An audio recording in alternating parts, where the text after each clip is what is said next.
Millionaire husband's secret dinner date with mistress exposed when his pregnant wife walks in. They say secrets always come out in the end, but millionaire businessman Marcus Wilmington was certain his would never see the light of day. The whispered phone calls in the dead of night, the luxurious gifts arriving at odd hours, the inexplicable business trips that left his pregnant wife, Rachel, anxiously waiting at home. It was all part of a carefully orchestrated life until the unexpected night Rachel decided to surprise him at an upscale restaurant. Little did she know that the diamond bracelets and five-star dinners were not for her. The evening would change all their lives forever, unraveling a tangle of betrayal no one saw coming. Marcus Wilmington had grown up in a small suburban town in the outskirts of Chicago. As a teenager, he swore to himself that one day he would be rich enough never to have to hide from the world again. He despised secrets, or so he believed. The day he turned 18, he left behind the worn-down trailer. He shared with his alcoholic father and never looked back. With a mix of ambition and luck, he found opportunities in the bustling city, working menial jobs while studying business part-time. Over the next decade, Marcus was relentless. Late-night study sessions, weekend networking events, cold calls, and leaps of faith. By 35, he had built a multi-million-dollar empire, specializing in luxury real estate investments. He was, by all appearances, the epitome of a rags-to-riches success story, charismatic, financially savvy, and at ease in the swankiest social circles. When he married Rachel Wilmington, formerly Rachel Myers, people had cheered for them. Rachel was no stranger to ambition herself, an interior designer known for blending modern minimalism with earthy warmth. She was recognized across the country for her style. Her designs had graced the pages of popular magazines. Even more captivating was her ability to connect with people, forging genuine bonds wherever she went. They made a striking couple, Marcus with his tall, broad-shouldered frame, always in sharp suits tailored to perfection, and Rachel with her softly curled brunette hair and bright, empathetic eyes. On social media, they were the hashtag power couple, frequently posting snapshots of philanthropic events, lavish vacations, and heartfelt notes of love and appreciation. Friends and family, especially Rachel's sister Eliza, often remarked on the couple's perfect life. But perfect lives can hide the deepest cracks. It started as the faintest whisper, so small Rachel almost didn't notice, phone calls that Marcus would refuse to answer in front of her, or sudden changes in his schedule without explanation. Then came the nights he'd return home later and later. Still, Rachel tried to quiet her suspicions. She was, after all, pregnant with their first child, and didn't want to indulge in negative thoughts. She chalked up Marcus's absences to the pressures of running his real estate empire. Yet, a growing knot formed in her gut. She began to suspect that beneath Marcus's glamorous exterior lay a secret she could not name. As her pregnancy progressed, Rachel couldn't ignore the feeling that something was off. One afternoon, as she scrolled through social media, she stumbled upon a paparazzi-style photo. It was a grainy image, posted by a local gossip account. Marcus was in it, standing outside an unfamiliar cafe, leaning in close with a woman who wore a wide-brimmed hat. Rachel felt her heart pound. She magnified the image on her phone, trying to discern any telling detail of the woman's face. She could make out glossy black hair and a silhouette that suggested elegance, but the angle was too obscured to see more. Marcus brushed it off when confronted. "That's Valentina Russo, an associate from an Italian realty firm I might partner with. We were discussing a potential venture." He laughed it off, placing a reassuring hand on her shoulder.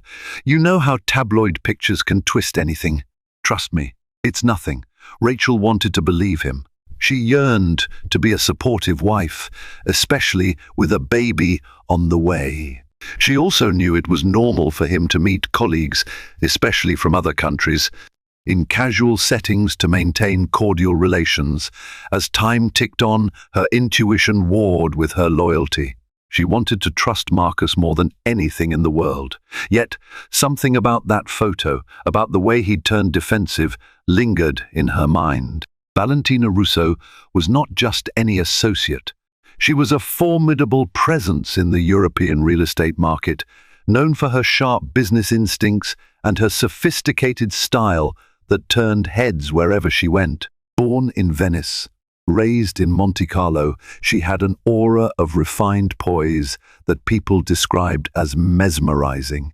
The daughter of Alan Russo, a magnate with ties to old European aristocracy, Valentina grew up sheltered, but had learned how to navigate the complexities of power from a young age. She first met Marcus at a luxury property expo in Vienna the year prior. Sparks flew, but they were contained at least momentarily. Marcus, in his crisp dark suit, had admired Valentina's strategic mind and witty banter as they sipped champagne in a corridor away from the official conference. Valentina, elegantly dressed in a tailored black dress and pearls, found herself enthralled by his ambition. Each recognized in the other an unyielding drive and, more perilously, a sense of shared loneliness hidden behind public success. When they parted ways that day, they exchanged business cards, though it was clear from the lingering eye contact that they were exchanging more than just professional intentions. Over the months that followed, they kept in touch. Their early conversations revolved around real estate trends, feasible collaborations, and market analyses. But soon, the lines blurred. The texts evolved from professional courtesy to personal confessions of long, stressful days and fleeting fantasies. By the time Rachel discovered that suspicious photo, Marcus and Valentina's rapport had crossed an unspoken line. Despite the pangs of guilt, Marcus justified his increasing emotional closeness to Valentina. He told himself that Rachel was preoccupied with her own design projects and the pregnancy. He reasoned he was simply forging a beneficial international partnership, but guilt isn't so easily silenced. Late at night, when he looked at Rachel sleeping, her arms gently wrapped around her growing belly, he felt an ache of shame. He told himself that if he managed to keep everything strictly confidential, no one would be hurt. After all, he still loved his wife, or at least he believed he did. As Rachel's due date inched closer, she decided to scale back her work commitments to focus on her health. That's when the signs became more pronounced. Marcus's late-night meetings skyrocketed, sometimes leading to nights he claimed to spend at a business partner's penthouse in the city because it was more convenient than driving back and forth.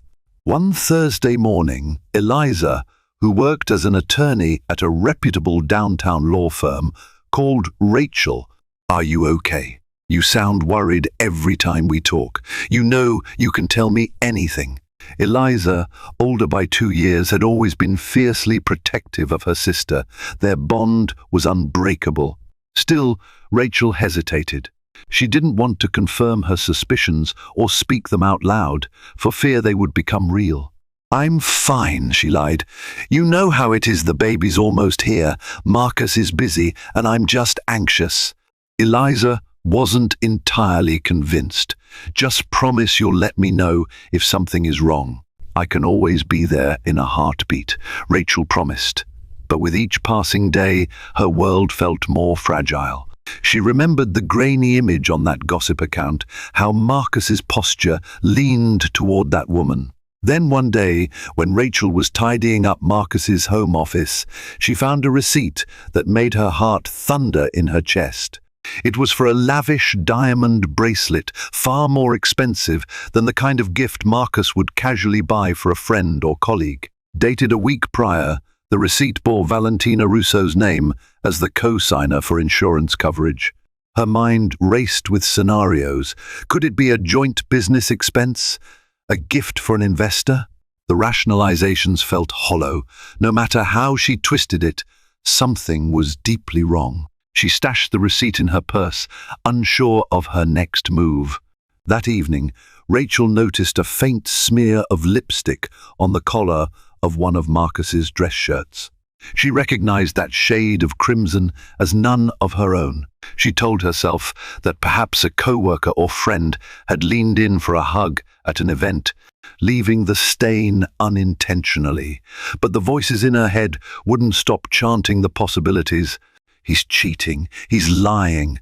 The rhythmic pounding in her ears nearly brought her to tears. In desperation, Rachel visited her friend and business confidant, Samantha Wang, who had partnered with her on several interior design projects. Over green tea, Rachel broke down. "I need to ask you something, Sam. If your husband was, if you suspected him of seeing someone else, what would you do?" Samantha's eyes widened. "Is this about Marcus?" Her voice softened. "Rachel, if you think something is going on, you need to find proof or talk to him openly. Marriage is built on communication, but if he's betraying you, you have every right to confront the truth." Rachel clutched the receipt in her trembling hands. "I don't know how to start that conversation. I'm afraid of what I might find, but I can't live with this doubt." She showed Samantha the diamond bracelet receipt and explained the circumstances. "That's definitely suspicious," Samantha admitted. "Listen, maybe you could find out more discreetly. If he's meeting someone, he must have a pattern. If you're not comfortable confronting him outright, maybe you can follow him." Rachel considered the idea. The thought of tailing her own husband felt distasteful, but she felt cornered by the mounting evidence. "You're right," she finally said. "I need to know for sure. I'm tired of living with half-truths and suspicions." The following week, Rachel enlisted Samantha's help. Armed with a modest baseball cap to hide her recognizable brunette curls, and Samantha's borrowed car, an inconspicuous sedan, Rachel waited outside Marcus's office. She watched him exit with his usual stride of confidence. He climbed into his own sleek black Mercedes, and she followed him at a distance. Her heart pounded as she trailed him through rush-hour traffic into the city's upscale district. Eventually, he parked in front of an exclusive hotel, the Regency. She felt her stomach lurch. As she watched, Marcus entered the lobby. Another 10 minutes passed before a taxi pulled up. Out stepped a stunning woman in a cream-colored dress, matching stilettos, and an elaborate updo of glossy black hair. Even from afar, Rachel recognized her from the paparazzi photo, Valentina Russo. The woman joined Marcus in the lobby, and they took the elevator, presumably to a suite. Rachel's worst fears were now given shape. Tears welled in her eyes, but she maintained her composure enough to snap a few photos from the distance. Proof, she told herself bitterly. She was watching her life unravel in real time. She left before she could further torture herself by imagining what went on upstairs. Later that night, Marcus came home as though nothing unusual had happened. He greeted Rachel with a kiss on the cheek and asked about her day. He mentioned that he'd had a crucial meeting with investors. Rachel tried to hide the tremor in her voice. "Everything go well?" she asked. "Yeah, it was fine," he replied, and she glimpsed a flicker of nervousness in his eyes. A few last-minute changes, but no big deal. The lies felt like knives. Rachel wanted to confront him right there, brandish the photos, but she held herself back. Something told her to wait, to gather more evidence, to see how far Marcus would go. Over the next days, Rachel felt trapped in a silent war. She had begun having nightmares of Marcus and Valentina laughing at her. Worse, she feared stress might hurt her baby, so she forced herself to practice yoga, prenatal massages, and anything that might calm her racing mind. But there was no genuine peace in her heart. The closeness she once shared with Marcus felt like a distant memory. She recalled the time he had proposed on a gondola in Venice, a grand, romantic gesture that had made international headlines in design and business circles alike. The ring he slipped on her finger that day sparkled with promise. Now, everything felt tainted. She longed to confide in Eliza, but worried her sister might react impulsively. Eliza was known for her fiery temper when it came to family matters. She would probably storm into Marcus's office and create a scene. Rachel wasn't ready for that. Not yet. She needed to decide how to handle this on her own terms. Meanwhile, Marcus continued to juggle two lives. He tended to Rachel with gestures that felt increasingly forced, bringing her herbal teas, rubbing her swollen feet, all while checking his phone incessantly. He also met Valentina under the guise of meetings or client dinners. Guilt gnawed at him, but he felt enthralled by Valentina's mystery, her cosmopolitan ways, and the adrenaline rush of secrecy. Valentina, for her part, was not entirely oblivious to Marcus's marriage. In fact, she knew Rachel was pregnant, but her own rationalizations painted Rachel as an obstacle to a love that was meant to be. She convinced herself that she and Marcus were intellectual soulmates, bound by high society and ambition.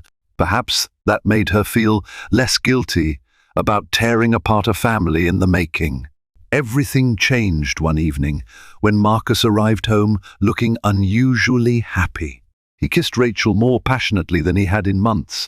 Confused, she asked him what happened. He told her about a lavish business dinner he was invited to, something with high-profile investors and potential new projects. "They said I could bring a guest," he added, his eyes gleaming. "I know it's been a while since we went out. Would you like to come?" Rachel's heart skipped. She was torn between suspicion and an odd sense of relief. Was this an olive branch? "Yes, I'd love to," she said, searching his face. Marcus nodded, looking grateful. "It's next weekend at Chez Lumière, the new French restaurant at the waterfront. It's black tie, so we should pick you out something stunning." In the days leading up to the event, Rachel convinced herself that maybe Marcus was trying to repent, trying to bring her back into his world. She found a gorgeous emerald green gown that complemented her pregnant figure. Her hairdresser styled her hair in loose waves that framed her glowing face. Standing before the mirror, she felt a glimmer of hope.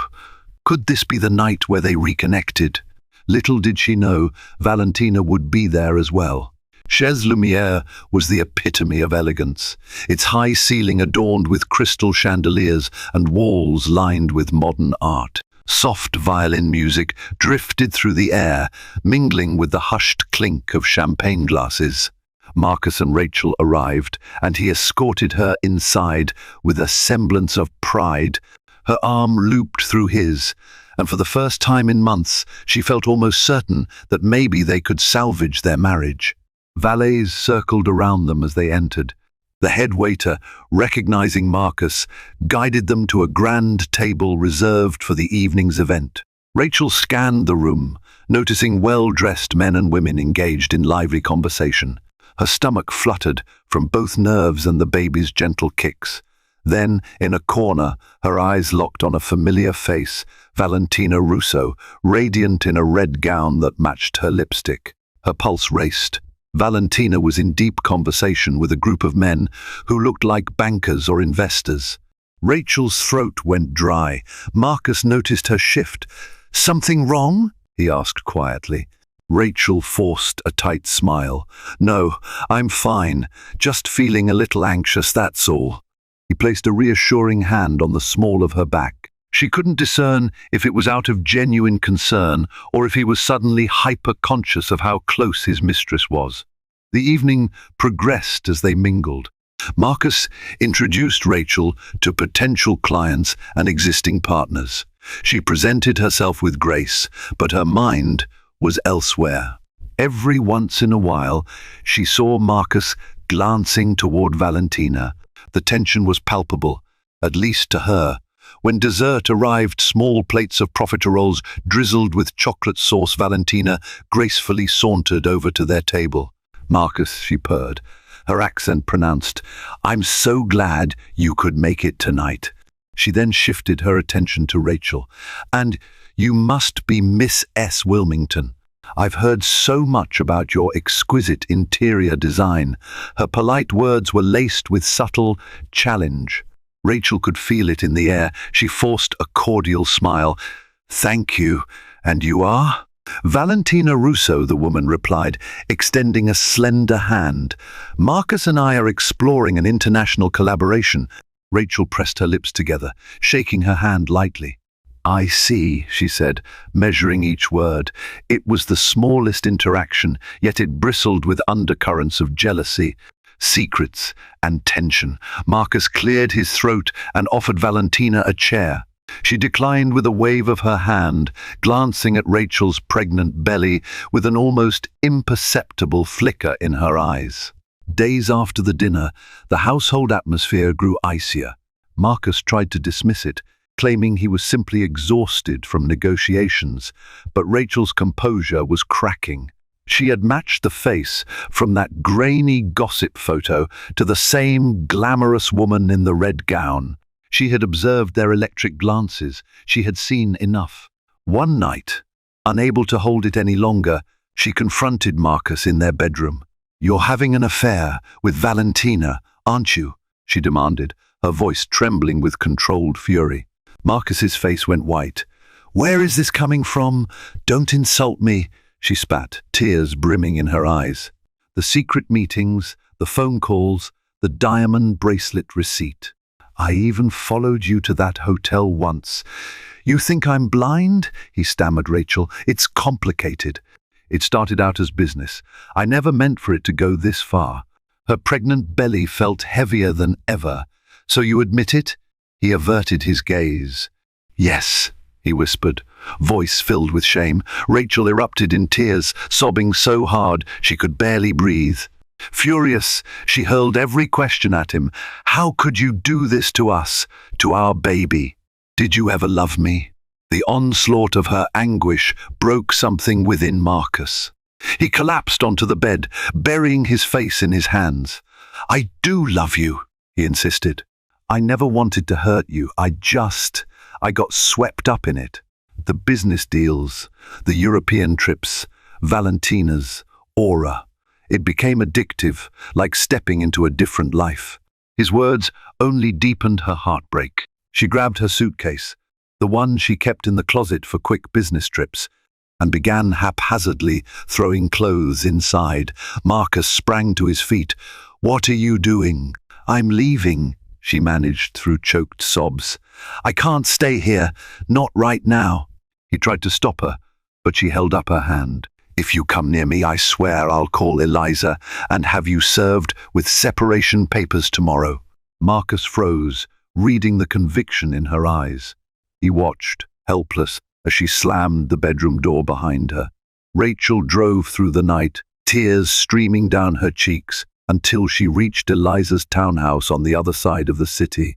She pounded on the door, trembling. Eliza opened it, alarmed at the sight of her sister's tear-stained face and packed suitcase.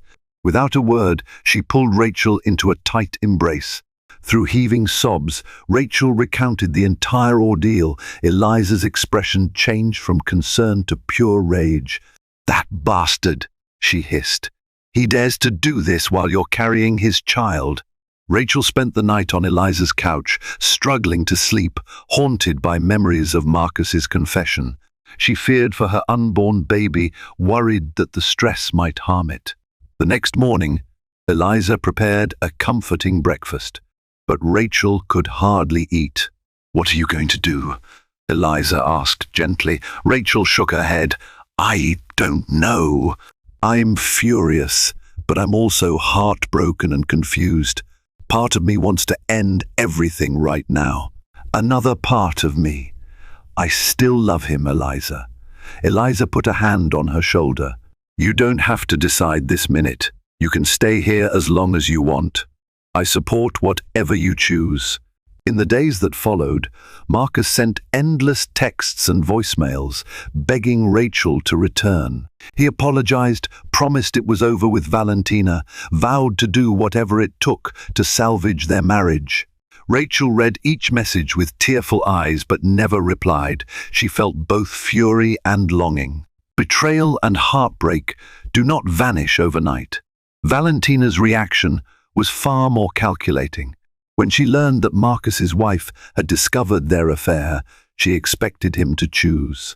In her mind, the choice was obvious. Marcus would leave the pregnant wife for the sophisticated mistress. It was a storyline she'd seen play out in her father's social circles more than once.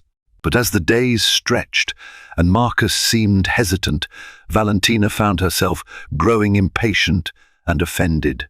One evening, she confronted Marcus at a suite they shared occasionally. "What's this, Marcus? Are you really going to let me slip away for that old vow of marriage? She can't possibly make you happier than I can. We have synergy in business, in lifestyle. I'm already setting up a network for you in Monaco." Marcus rubbed his temples, tension radiating through his body. "Valentina, you don't understand," he said. "Rachel is carrying my child. We've built a life together. I'm not some heartless monster who can walk away without even trying to fix things." Valentina's face hardened. "So what am I to you then? A fling?" He hesitated. "No, you're not just a fling. You mean something to me, but everything is spiraling. I need time." Valentina pressed her red lips together. Time was the last thing she wanted to grant him.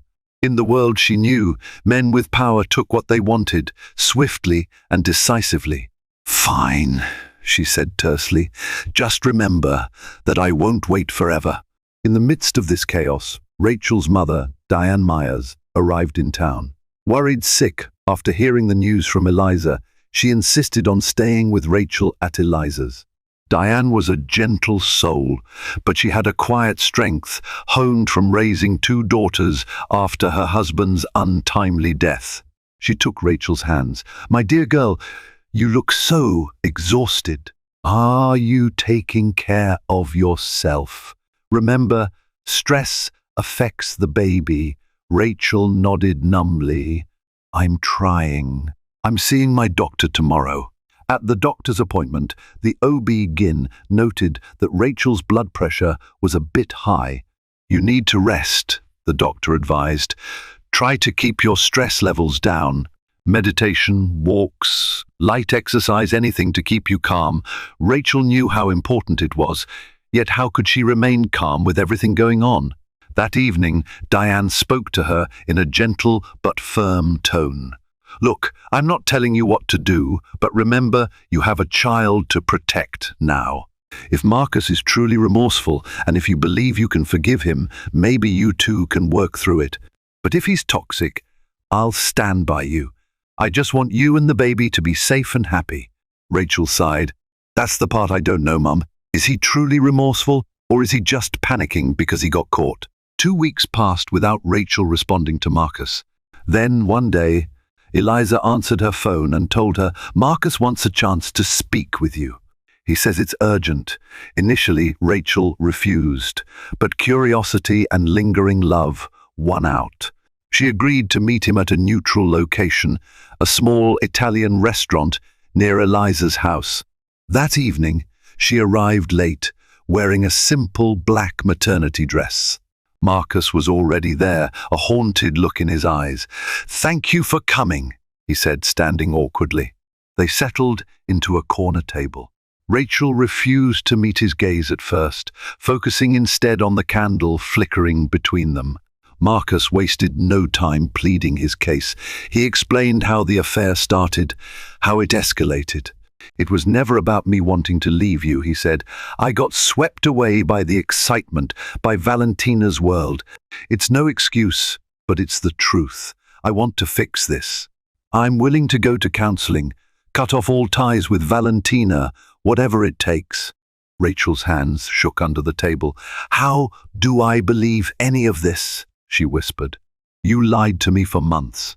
I followed you to that hotel, Marcus. Do you know how humiliating that was? Marcus reached for her hand. She pulled away.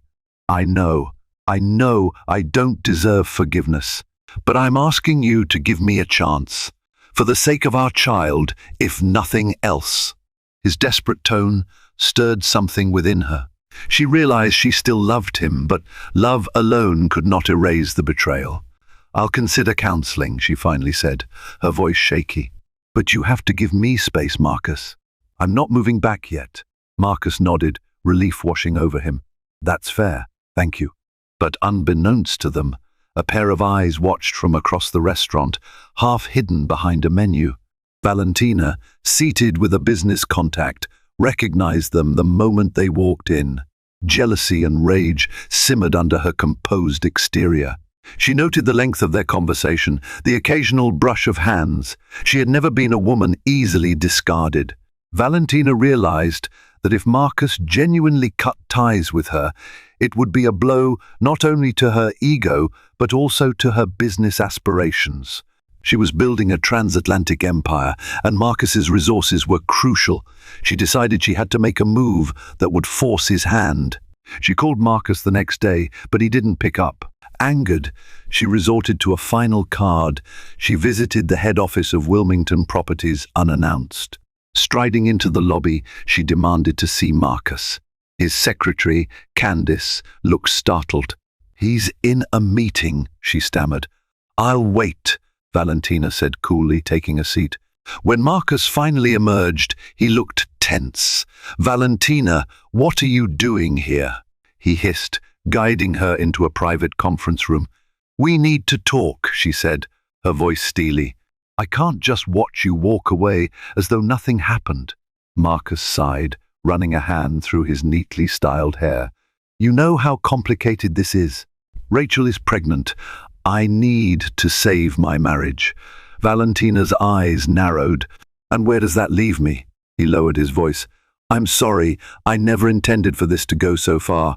She studied him, her lips curling into a half smile that wasn't friendly. You might want to reconsider. I have evidence, photos, messages, enough to cause a scandal that could destroy your reputation. Imagine the tabloids, Marcus.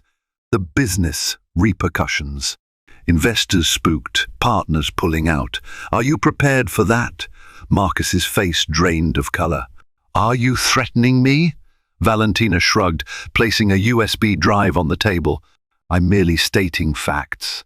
I don't want to use it, but if you push me aside, I will. And your precious wife will be humiliated further. Is that what you want? Marcus's mind raced, panic setting in. If Valentina leaked everything, his deals, public image, and relationship with Rachel could be irreversibly damaged. But what could he do? He stared at the USB drive like it was a live grenade. What do you want from me? Dinner. Tonight, she said calmly, at Pier d'Or. Let's discuss how we can continue discreetly, or at least part on more amicable terms. Marcus hesitated, an internal battle raging. Eventually, the fear of scandal won out. Fine, he said, tonight. And so the stage was set for the fateful dinner at Pier d'Or. Marcus was cornered, forced to meet Valentina. Meanwhile, Rachel, after an afternoon counseling session discussing the possibility of reconciliation, decided to surprise Marcus at his office to see if he wanted to grab a quiet dinner, perhaps a small step toward mending fences. She arrived at Wilmington Properties late in the evening, only to find the place nearly empty. Candice informed her that Marcus had left earlier. He mentioned something about a dinner meeting at Pier d'Or, Candice said. Rachel blinked. Did he say who it was with? No, Miss S. Wilmington, he didn't. A prickling sensation ran down Rachel's spine. She thanked Candice and left. In the car, she contemplated what to do. Her heart hammered. Was Marcus betraying her again? Her phone buzzed. It was a text from Marcus, working late on a potential deal. Might be home after 10. Rest well. He was lying again, shaking. Rachel dialed Eliza. I need you, she said, her voice breaking. Within minutes, Eliza was in the passenger seat. Pier d'Or, let's go, Rachel muttered. Pier d'Or was an upscale seafood restaurant on the coast, known for its panoramic views and romantic ambience. As Rachel and Eliza walked in, the hostess tried to direct them to a waiting area, but Rachel spotted Marcus in a dimly lit corner. Sure enough, sitting across from him was Valentina, wearing a sultry black dress, eyes locked on him. Eliza clenched her teeth. "Let's go expose that piece of—" Rachel stopped her, her face pale but resolute. "I'll do it." Heart pounding, Rachel approached. She saw Marcus's eyes widen in horror. Valentina turned, surprise momentarily flickering across her features before she regained her composure. Rachel's pregnant belly was unmistakable in her fitted wrap dress. "Marcus," Rachel said, her voice quivering, "so this is your late-night business meeting?" Marcus stood abruptly. "Rachel, it's not." Valentina leaned back, swirling a glass of wine in her hand. "We're discussing certain severance terms." Eliza stepped up, furious. "You have no shame, do you?" She glared at Marcus. "You told her you were ending this." Rachel's eyes brimmed with tears of betrayal. "I gave you a chance to prove yourself, Marcus. You said you'd cut ties. I had to come," Marcus insisted, voice trembling. "She's blackmailing me, threatening to release evidence that will ruin my business and humiliate you." Valentina shrugged. "I'll do it too, unless you maintain a friendly arrangement." Eliza grabbed a glass of water from a passing waiter's tray and hurled it at Valentina, drenching her hair and dress. "Friendly enough for you," she spat, unrepentant of the scene she was creating. Valentina screeched and leaped up, her face contorting with anger. She lunged at Eliza, but Marcus held her back. Restaurant patrons craned their necks. Waiters rushed over, flustered. The entire fiasco was out in the open now. Rachel stood there, tears falling silently, feeling her heart break a second time. The entire city, it seemed, would hear of this scandal by morning. Marcus reached for her, fear in his eyes. "Rachel, I'm sorry. I was trying to protect our reputation, protect you." She stepped away, holding her belly protectively. "Protect me," she echoed bitterly.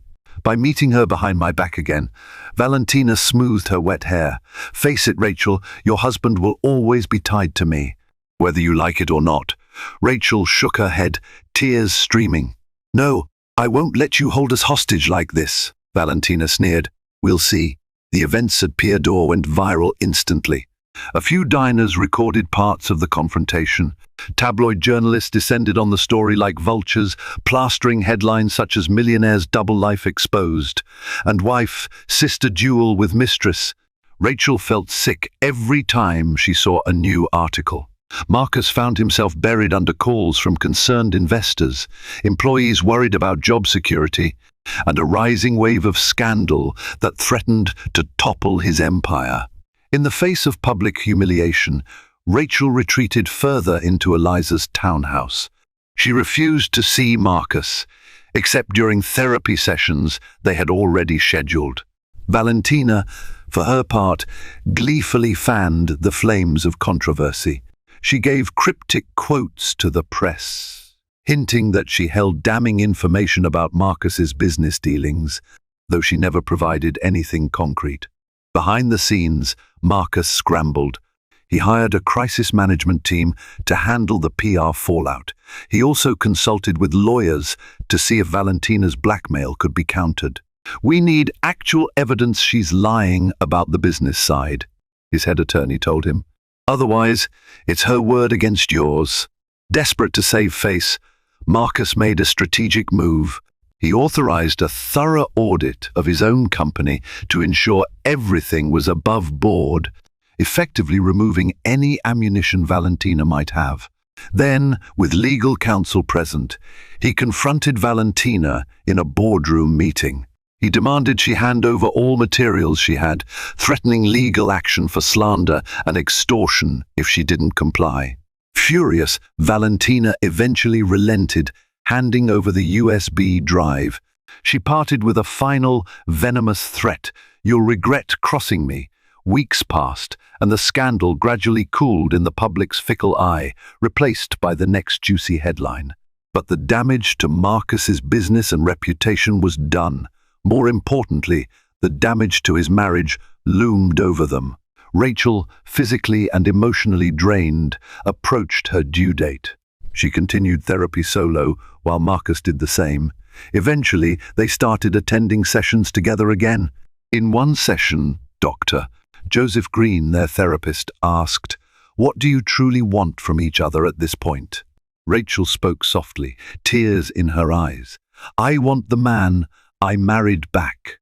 I want honesty, loyalty, and safety for my child. But I don't know if I can trust him again." Marcus swallowed hard, blinking away tears of his own. "I want my family whole. I've learned my lesson. I was selfish and prideful. I realize now I was chasing an illusion. I want to be a better man, husband, and father." They delved deeper into the root causes of Marcus's infidelity: the childhood poverty, the need for external validation, the excitement of living on the edge. Rachel discussed her fears of inadequacy, especially with her pregnancy overshadowing her career.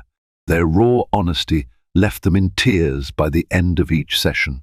Yet, they also found slivers of understanding, small threads that might be woven back into a life together. Rachel set conditions: total transparency with phones, emails, and finances, indefinite separation until trust could be rebuilt, continued therapy for both. Marcus agreed to all of it, eager to prove himself. He cut all personal and professional ties with Valentina, who had quietly returned to Europe amid some rumors of her father recalling her to Monaco. As Rachel neared her 9th month of pregnancy, a sense of impending change settled over her. Despite the heartbreak, she found solace in the idea of her child, the small life that would soon join her in the world. One night, as she tried to relax in Eliza's living room, the baby began to stir with more intensity than usual. Then a sharp pain ripped through her abdomen. "Eliza!" she cried, clutching the couch. Eliza rushed in, panic flashing across her face. My water broke, I think," Rachel gasped. They hurried to the hospital. Rachel's mother arrived soon after, followed by a frantic Marcus, who had been alerted by Eliza. He practically sprinted into the maternity ward, anxiety etched all over his face. Despite the emotional gulf between them, Rachel allowed Marcus into the delivery room. In that moment, all that mattered was bringing their baby safely into the world. Hours later, Rachel's screams subsided, replaced by the tiny cry of a newborn, a baby girl. Tears of profound relief and overwhelming love flooded Rachel's eyes as she cradled her daughter for the first time. Marcus stood beside the bed, his hand gently on Rachel's shoulder, silent tears streaming down his cheeks. They named her Aurora, meaning dawn, symbolizing a new beginning. As Aurora's cries softened, Rachel and Marcus shared a look.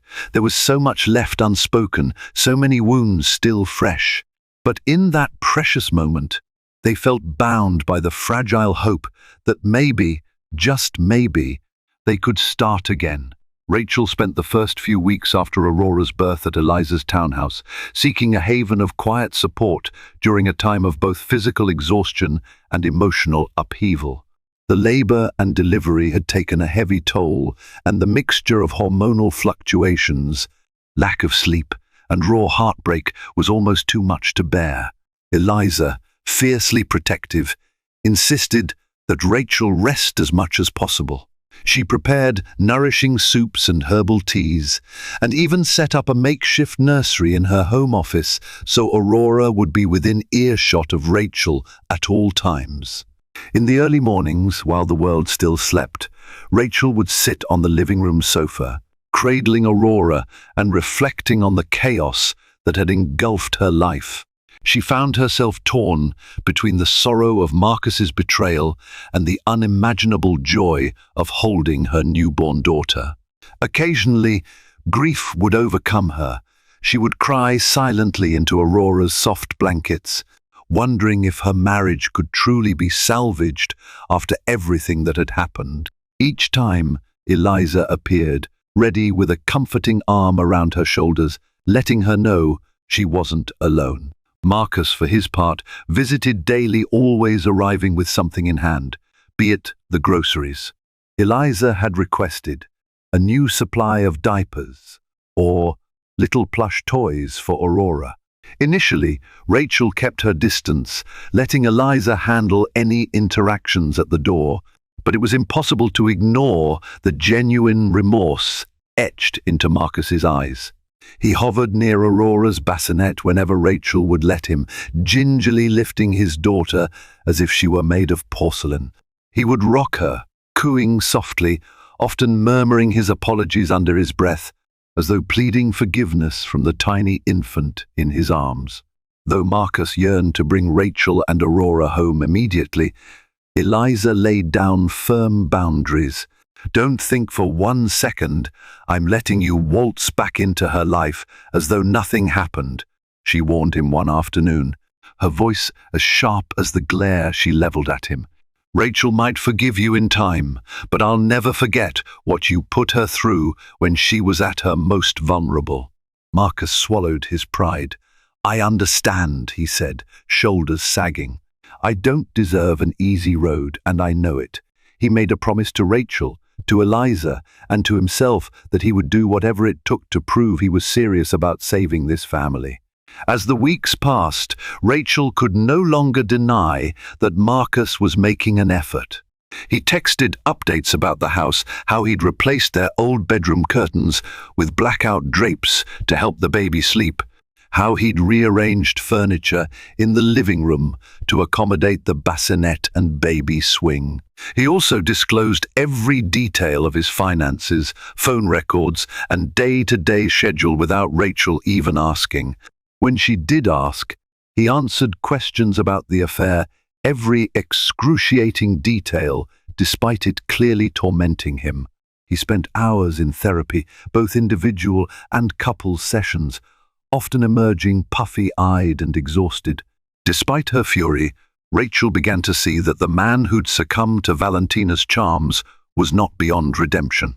Late at night, when the household grew calm and Aurora drifted to sleep, Rachel allowed Marcus to stay a bit longer in the living room. They would speak in hushed tones about their hopes and fears, with Aurora's gentle breathing a rhythmic reminder of what they stood to lose if they couldn't reconcile. Sometimes the conversations ended in tears, other times in a cautious acceptance that they still cared for each other. Inch by painful inch, a tenuous thread of trust started to weave itself back between them. Finally, as Aurora approached 1 month old, Rachel decided it was time to return to the home she had once shared with Marcus. She made her terms clear. They would sleep in separate bedrooms, and she would revisit her decision only if and when she felt safe and respected. Marcus agreed without hesitation, relieved just to have them under the same roof. He took to baby-proofing the house, a comical gesture considering Aurora was far from crawling, and stocked the fridge with healthy meals and snacks for Rachel. On the day Rachel arrived with a yawning, wide-eyed Aurora in her arms, Marcus stood by the front door, quietly watching them cross the threshold. It was a moment of understated significance. The wife he had betrayed and the daughter he vowed to protect were returning not as a family restored, but as a family in the fragile process of healing. Though the unspoken tension was thick, and heartbreak lingered like a bruise that had yet to fade, there was a glimmer of hope in every step Rachel took down the hall. For each carefully chosen boundary, each uneasy conversation, and every late-night vigil beside Aurora's crib, they were forging a new path, one in which love, trust, and redemption might just coexist, if they were both brave enough to fight for it. Just when life seemed to settle, Valentina Russo resurfaced in the tabloids. A series of photographs emerged, showing her in cozy proximity to a foreign dignitary. Speculation ran wild about her involvement in some new high-profile scandal. Marcus hoped she would remain far away from his family's life. Meanwhile, Rachel, focusing on motherhood and her interior design projects, found less and less time to even think of Valentina. Then came a phone call out of the blue. Marcus answered on the living room phone, only to hear Valentina's voice. "Hello, darling," she said casually, as if no time had passed. His stomach sank. "What do you want, Valentina?" "To let you know I'm leaving for London. My father wants me to oversee a new venture. I just thought you should know." In case you still had second thoughts, Marcus clenched the phone. "I have no second thoughts. My family is my priority." A slight pause. "Is that so? Well, sometimes I wonder if you'll miss me, dear. But do as you wish. Goodbye, Marcus." She ended the call. Marcus exhaled, feeling a weight lift from his chest. A final attempt, he thought. As he turned around, he found Rachel standing in the doorway, Aurora cradled in her arms. "Who was that?" she asked softly. He gazed at her, then walked over to gently stroke Aurora's cheek. "Valentina. She's leaving the country." He met Rachel's eyes. "That chapter is over." Rachel exhaled, relief flooding her eyes. She leaned her forehead against Aurora's small head, feeling tears threaten to spill. "It's a new beginning for us," Marcus said, trying to sound hopeful. Rachel nodded, though she didn't smile. "New beginnings," she echoed.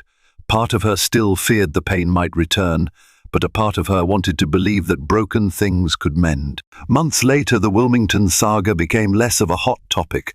Marcus's business, while it took a blow, was gradually stabilizing. Rachel, with Aurora in tow, resumed managing some design projects from home. They continued therapy, and though the scars of betrayal had not vanished, they learned ways to navigate them. In an attempt at full transparency, Marcus made Rachel a co-signatory on all major business decisions. He handed her full access to every account and even introduced her to investors as an integral advisor. With time, Rachel's suspicion began to ease. She saw Marcus turn down after-work events, no longer mixing personal pleasures with professional obligations. The longing in his eyes was not for another life, but to restore the family he nearly destroyed. As Aurora reached 6 months, Rachel and Marcus decided to renew their vows in a small, private ceremony by the lake where they had first confessed their love years ago. Surrounded by close friends and family, Eliza keeping a watchful, protective eye, Diane dabbing at her tears with a lace handkerchief, they spoke words of regret, forgiveness and commitment. Aurora, in a tiny white dress, gurgled happily in Rachel's arms, oblivious to the drama that had once torn her parents apart. When the officiant pronounced them anew, Marcus kissed Rachel's forehead softly, tears glistening in their eyes. They were still healing, each day a reminder of how fragile love could be, but also how resilient it was when both hearts chose to mend. And so, amid the quiet hush of waves lapping the shore, the Wilmingtons began their next chapter. The memory of Valentina and the affair that rocked their world would remain a deep scar, but also a testament to the lessons learned about loyalty, honesty, and the unbreakable bond of a family fighting to stay together. In the end, Marcus Wilmington paid a heavy price for his secret tryst with the alluring Valentina Russo. What began as a surge of passion nearly cost him his marriage, his reputation, and the stable home he and Rachel were creating for their daughter, Aurora. Through painful revelations, raw honesty, and an unwavering commitment to rebuild, Marcus and Rachel discovered that even the deepest betrayals can be mended, though scars remain as reminders of the cost of deceit. Their renewed vows by the lakeside marked not just the closure of a turbulent chapter, but the dawn of a second chance at love. Thank you for joining us on this roller coaster journey of love, betrayal, and redemption. He was the dashing mogul every ambitious entrepreneur wanted to emulate. She was the poised, loyal wife who had stood by him from humble beginnings. No one would have guessed that behind the gated mansion's manicured lawns, betrayal festered like poison.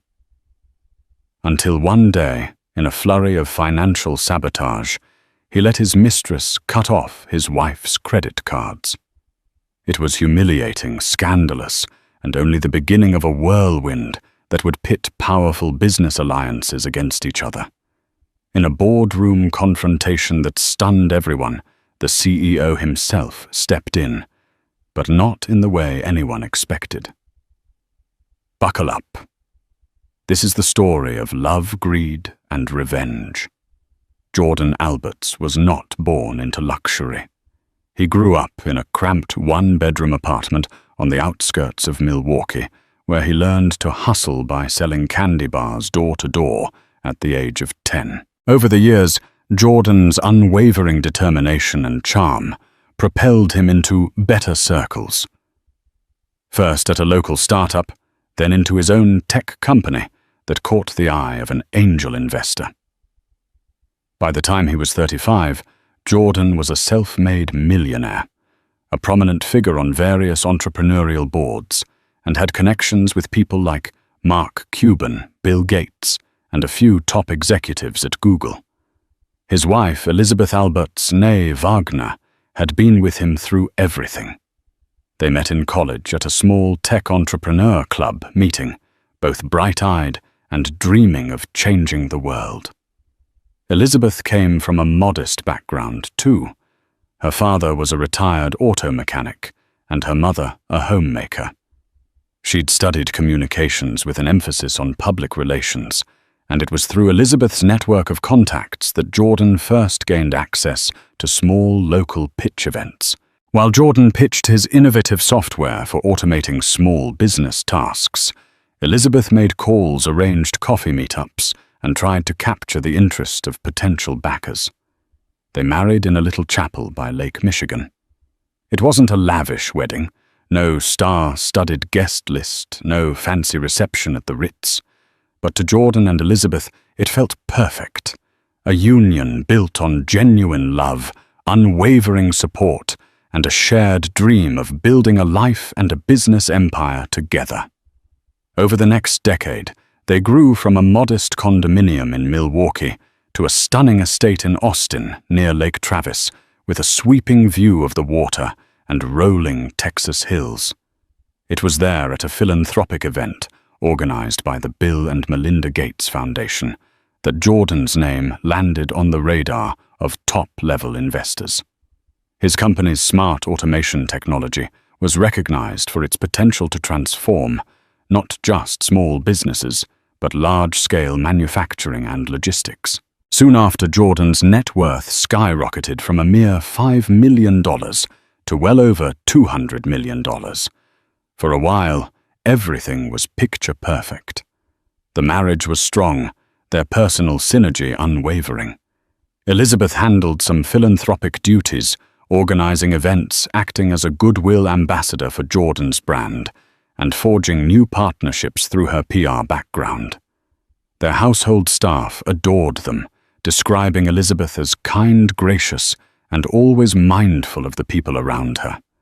But money can be a seductive force, and success can open doors to darker temptations. Jordan began attending more exclusive networking events in Beverly Hills, New York, and beyond. Elizabeth was often at his side, but there were times she couldn't attend. Perhaps she was busy finalizing the details for a charity gala, or maybe she was simply burnt out from the unrelenting schedule. It was during these times, rare at first, then increasingly common, that Jordan got close to someone else. Her name was Ava Monroe. She was a rising star in the world of technology law, representing high-profile clients like Tesla, Amazon, and a few top-tier cryptocurrency exchanges. She had a reputation for being ruthless in negotiations, seductive in social gatherings, and unbelievably charming behind closed doors. The rumor mill started buzzing the moment Ava was seen at Jordan's table during a private dinner after a tech summit in Las Vegas. Elizabeth wasn't there. She had chosen to stay in Austin, meeting with a team of female entrepreneurs Jordan was mentoring. A few people whispered about Jordan's visible fascination with Ava, the way he leaned in whenever she spoke, how they clinked champagne flutes with an intimacy that suggested more than just business talk. No one knew for certain how fast or how deep it went, but soon the signs became undeniable. Lavish gifts appeared on Ava's social media, including a diamond bracelet, suspiciously similar to the ones Jordan's company had once gifted important clients. Photos emerged of Jordan and Ava at high-end restaurants in Manhattan, always carefully angled to obscure Jordan's face, though keen observers could still identify him by the sliver of a recognizable watch or the faint reflection in a mirrored wall. By the time the rumors reached Elizabeth, they were no longer rumors, but near-confirmed facts. She felt her chest tighten, her world spinning out of control. This couldn't be real. Jordan had always been a loyal partner. But the evidence was too compelling to deny. She confronted him in the privacy of their Lakeview mansion. At first, Jordan denied everything. Yet denial quickly turned into a half-hearted admission once Elizabeth presented him with photographic evidence. Like a skilled negotiator used to controlling deals, Jordan tried to manipulate the situation, insisting that Ava was just a business associate, someone he occasionally had dinner with. But Elizabeth saw right through it. She had always been adept at reading him. A chill settled over their once loving home. Elizabeth, determined to preserve her dignity, demanded they enter marriage counseling, or at the very least step away from high-profile events until they resolved their issues in private.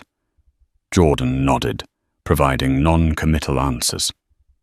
He had never liked therapy, never seen the point in discussing feelings with a stranger. He agreed to her wishes on the surface, yet beneath the facade, he continued his involvement with Ava, allowing the illicit relationship to take root. This was the calm before the storm.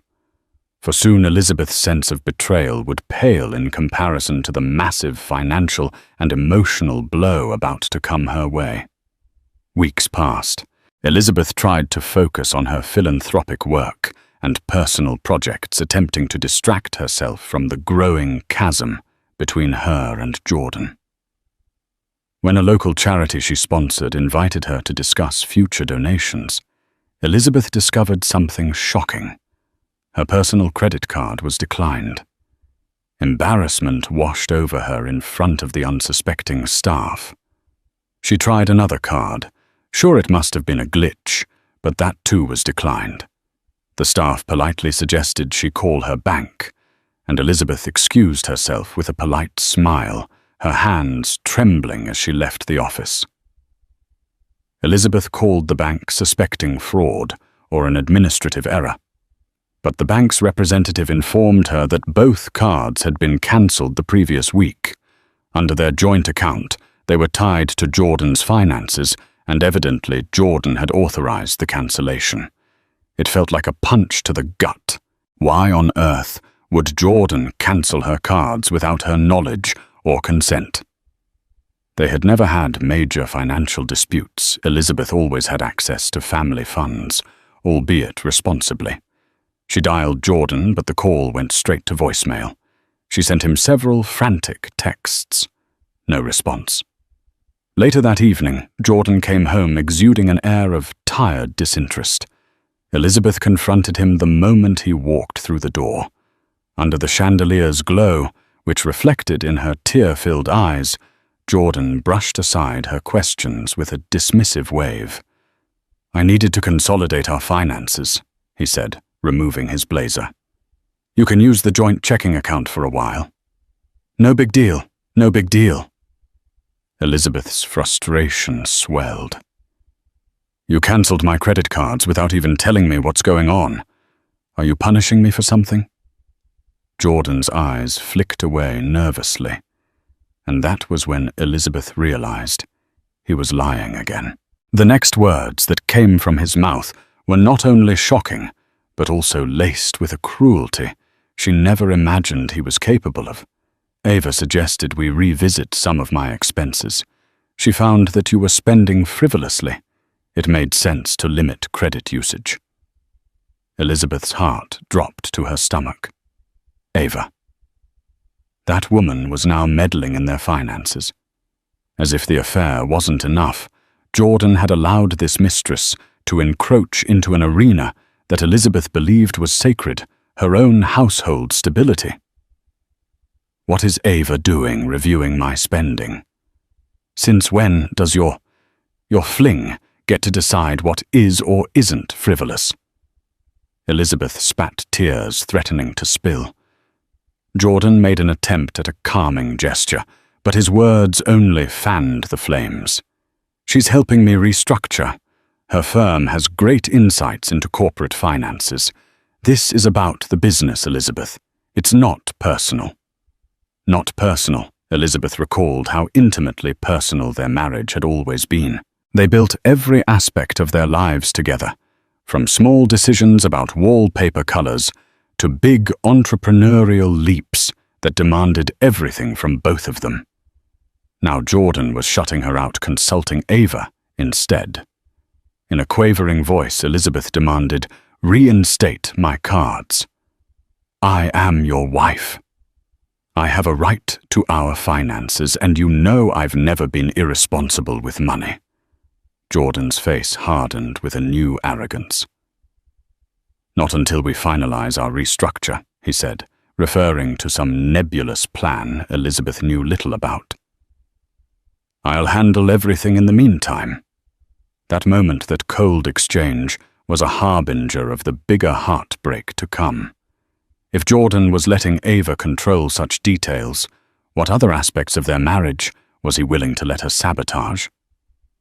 As the days turned into weeks, Elizabeth discovered one more blow after another. The monthly allowance she used to cover household expenses had been slashed without explanation. The staff, including her personal assistant, was laid off. Bills began piling up, addressed to her name, but with no means to pay them aside from groveling at Jordan's feet. Friends and family started to notice. Elizabeth tried to hide her shame. She confided in her sister Caroline, who was enraged at Jordan. "This is financial abuse," Caroline insisted. "You should speak to a lawyer." Elizabeth shuddered at the thought. She still believed they could salvage their relationship, that Jordan would snap out of whatever daze Ava had put him in. Yet a small part of her whispered that maybe Caroline was right. Then came a fateful meeting at a hotel conference suite in Los Angeles, one that Jordan had insisted Elizabeth attend. It was a gathering of major tech moguls, including Jeff Bezos and Elon Musk, who were rumored to be there to discuss new tech innovations in global logistics. When Elizabeth arrived, she quickly realized something was off. She saw Jordan in the lounge area, standing far too close to Ava, exchanging hushed conversations. Seeing Elizabeth from a distance, Jordan slipped away discreetly, leaving Ava behind. Elizabeth approached her husband with a forced smile. "I'm here," she said, desperate to maintain composure. "What's the plan?" Jordan gave a curt nod. "There's a closed-door session for the key players only. You'll have to wait outside." In the past, Elizabeth had always been included in these key player sessions as Jordan's partner and PR advisor. The subtle exclusion burned her pride. She swallowed her anger. "Sure, I can wait." After hours of waiting, she found Jordan and Ava laughing together near the bar. As she approached, Jordan's phone buzzed, and he stepped away. That was when Ava turned a chilling smirk on her face. "You know Jordan's a visionary," Ava said, swirling the wine in her glass. "He needs someone who can keep up with him on all levels: business, ambition, excitement." Elizabeth felt her face flush with anger. "I've been by his side for years. We built this together." Ava gave a theatrical shrug. Maybe in the past. But times change. People evolve. I guess you were too comfortable. Elizabeth clenched her fists, biting back a retort. She was determined not to make a scene in front of such influential people. But oh, how she wanted to lash out to expose Ava for the home wrecker she was. Ava flicked her hair behind her shoulder, noticing Elizabeth's agitation. "Things will be better if you accept it," she cooed, as if offering advice to a friend. Jordan's moved on in more ways than one. The finances are just the beginning. Elizabeth's body went cold. She realized in that moment how truly precarious her situation was. Ava was not simply a fling. She was positioning herself as a partner in Jordan's professional and personal life. The credit cards were just one step in what looked like a systematic campaign to push Elizabeth out of everything she and Jordan had built. Still, Elizabeth refused to crumble. She left the event quietly, but her mind churned with rage and heartbreak. It was time for her to take action. She needed to protect herself, her assets, and her dignity. Little did she know that as she plotted her next move, Jordan and Ava were preparing a financial ambush that would push her to the brink. Only fate and an unexpected intervention by a certain CEO would alter the course of their twisted game. In the days after the Los Angeles conference, Elizabeth attempted to consult with attorneys. She picked up a referral from a friend who once worked with a high-profile divorce lawyer in New York. The initial phone calls were sobering, with Jordan's empire being primarily under his name and her credit cards cancelled. She had limited liquidity to hire top-tier representation. Even so, Elizabeth pressed forward. She managed to scrape together some funds from a personal savings account. Jordan had no access to money she had set aside from her early PR consulting days. It wasn't a large sum, but enough to secure a preliminary consultation. During that consultation, her lawyer, Michelle Liu, a bright and empathetic but hard-hitting attorney based in Houston, laid out the hard truth. Financial abuse and infidelity are serious grounds for divorce, Michelle said, scanning through Elizabeth's financial statements. But if Jordan's funneling money and assets into new accounts under his own name, or shifting resources to places you can't see, we need proof, and we need it fast. Elizabeth swallowed. She recounted Ava's involvement, how she was effectively orchestrating the restructuring. Michelle's pen scribbled quickly over a notepad. "You have a right to half of the marital assets, Elizabeth, but it looks like your husband is 2 steps ahead. We must move quickly." The plan was to gather evidence of Jordan's wrongdoing and file a court order to freeze marital assets, ensuring Elizabeth had a fair shot. But as they began drafting documents and rummaging through what records, Elizabeth had an avalanche of shocking details surfaced. Jordan wasn't merely cancelling credit cards. He was transferring stocks from their joint portfolio into an account under his newly formed trust. He had changed the authorized signatory details for a few of their properties, effectively locking Elizabeth out. He was also taking out lines of credit against certain properties, presumably to fund new ventures that, as Elizabeth suspected, involved Ava. The emotional strain weighed heavily on Elizabeth. She couldn't sleep, her appetite waned. Each day felt like standing at the center of a storm.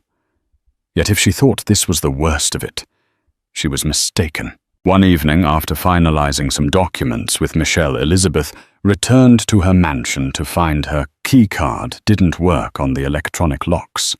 Pounding on the door, she shouted for the live-in staff if any were left.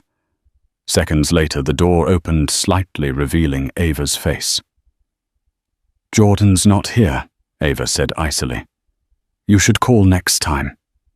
Elizabeth's heart hammered. This is my home.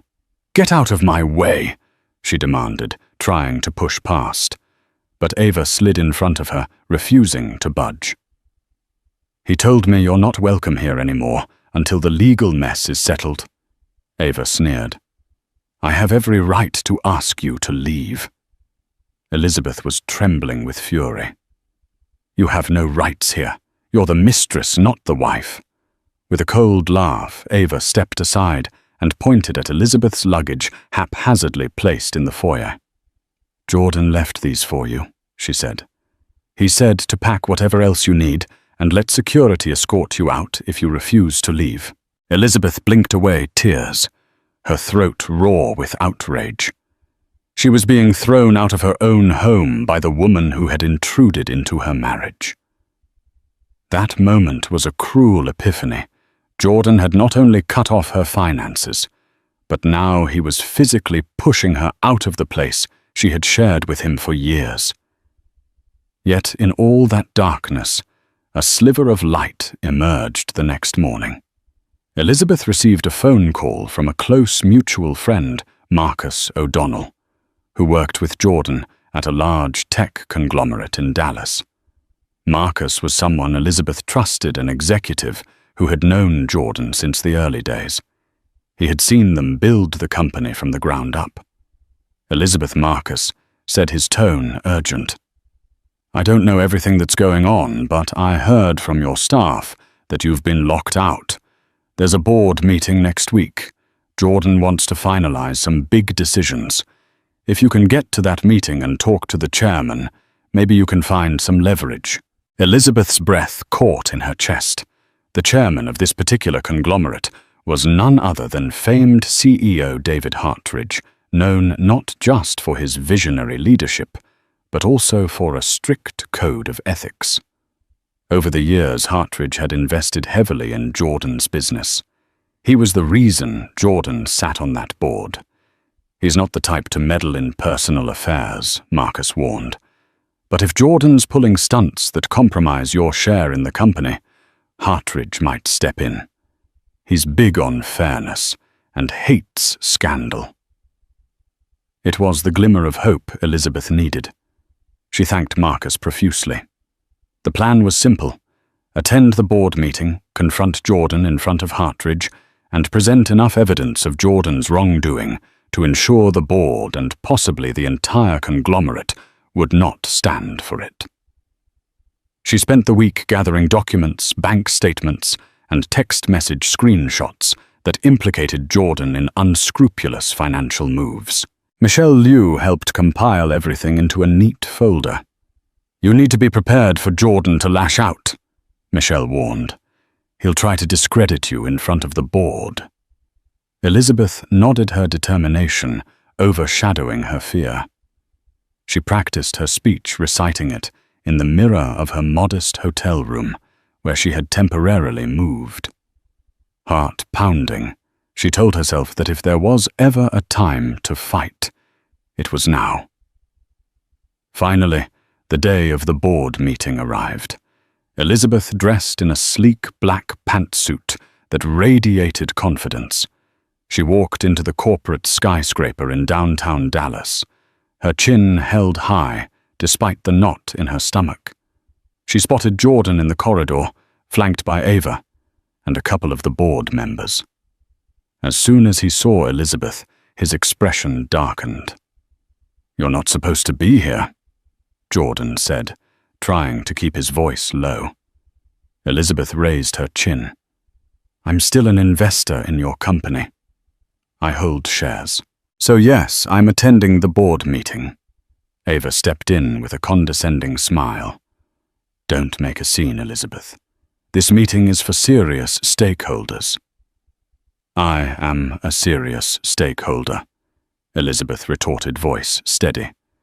I'm your wife, still legally, and I'm half of this empire's foundation. Behind them, a tall figure approached CEO David Hartridge himself, a man in his 50s with graying temples and a firm handshake. He regarded Elizabeth with polite curiosity. Ms. Alberts, I presume? Elizabeth nodded, handing over her invitation papers and a letter from her attorney, which stated that she possessed partial shares. Hartridge studied the documents, then gave a curt nod indicating she was allowed to attend. Jordan shot Elizabeth a glare that spoke volumes. You have no idea what you're getting into. But Elizabeth did. She was here to preserve her dignity, her livelihood, and the legacy she had helped build. The meeting commenced in a sleek conference room with floor-to-ceiling windows overlooking the Dallas skyline. The board members sat around a large mahogany table, exchanging pleasantries about the upcoming quarter's projections. Jordan made a short presentation on a new partnership with a logistics firm, highlighting expansions and new contracts. A few board members clapped. Then came time for open discussion. Elizabeth raised her hand, clearing her throat. I'd like to address some concerns about the financial structuring Jordan is proposing. She began, her voice reverberating across the silent room. Jordan's face reddened. Ava, seated beside him, tried to intervene. We should keep personal matters out of board discussions, she said. But Elizabeth pressed on, raising the folder of evidence. These changes aren't just personal, Elizabeth said. They could affect company stability. Jordan is funneling resources into a new trust, making questionable decisions without transparency. I have documents signed by him with references to Ms. Ava Monroe demonstrating a conflict of interest that could potentially compromise investor trust. A hush fell over the room. Hartridge's brow creased. Jordan, is this true? Jordan stood, scrambling for composure. This is a personal matter. Elizabeth is overstepping her bounds. She's not. Hartridge replied, his voice sharp. If there's a conflict of interest that threatens the stability of our partnership, it's very much a board matter. Jordan's eyes darted between Hartridge and Elizabeth. For the first time, he seemed cornered, uncertain how to proceed. Ava shot Elizabeth a lethal glare, realizing that Elizabeth's boldness had forced the topic into official territory. The tension was palpable. Elizabeth's heart thumped so loudly, she was certain everyone could hear it. But she stood her ground. Continuing. I also discovered lines of credit being taken against marital properties to fund expansions. These expansions could be legitimate, but the details are obscured. I have reason to believe Ms. Monroe is manipulating these finances for her personal gain. Murmurs rippled through the board. A couple members exchanged uneasy glances. Even those who might have sided with Jordan seemed rattled by the magnitude of Elizabeth's accusations. Hartridge steepled his fingers, evaluating the situation. I propose we recess for 15 minutes. Jordan, Elizabeth, Ms. Monroe, please step into my office. Jordan inhaled frustration etched across his features, but he couldn't refuse the CEO's request, not without causing a catastrophic scene. The three followed Hartridge into a glass-walled corner office, shutting the door behind them. In that tense, enclosed space, the real battle began. Elizabeth laid out her evidence on the polished table before Hartridge. Jordan tried to dismiss it all as a personal dispute, but Hartridge was no fool. He could see the potential for scandal, especially if a partner was using company infrastructure for personal vendettas. Throughout this heated exchange, Ava attempted to deflect blame. She portrayed herself as a legal advisor, merely suggesting financial moves, disclaiming any wrongdoing. But Elizabeth's carefully compiled documents suggested otherwise. Emails, text messages, and proposed legal documents bore Ava's digital fingerprints. Hartridge's expression darkened. Jordan, this is unacceptable. If these documents are authentic, you've put your personal entanglements ahead of corporate responsibility. I won't allow it under my leadership. Jordan's face went pale. He tried to protest, to label Elizabeth's claims as overblown, but Hartridge had already made up his mind. "Until this is sorted out, Jordan, I'm placing your proposals on hold. We can't move forward with any major financial changes if they're under this sort of ethical cloud." Elizabeth felt a surge of relief, a faint vindication. While she hadn't resolved the core issue of Jordan's betrayal, at least the board wasn't letting him run roughshod over her financial future. But Jordan, cornered and embarrassed, lashed out in desperation. "You can't shut me down like this," he snapped at Hartridge, voice tight with anger. "I'm the one who made that original deal with your conglomerate. You need my innovation." Hartridge stood up, bristling at Jordan's tone. "I'm the CEO, and you've just made me question your reliability and integrity. Watch yourself, Jordan." Ava stepped closer to Jordan, placing a hand on his arm to calm him, but he shrugged her off. "You'll regret this," he warned Hartridge, then turned to Elizabeth. "And you made a fool of me in front of everyone." Elizabeth clenched her fists, refusing to cower. "You did that to yourself," she said, voice trembling with both fear and resolve. Jordan stormed out, slamming the door behind him.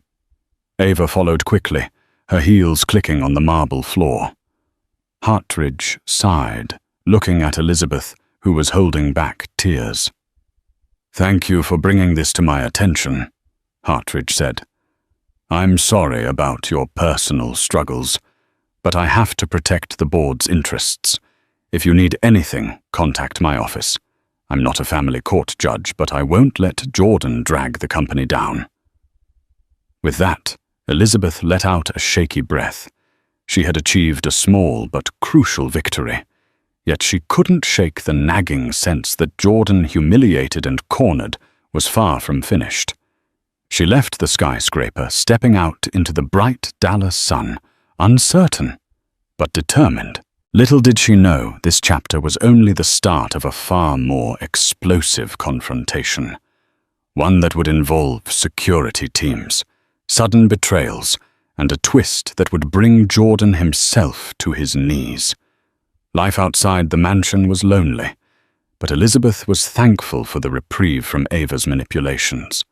She rented a small apartment near downtown Austin and used what funds she had left to secure her basic needs, while Michelle continued to press for a financial freeze on Jordan's assets.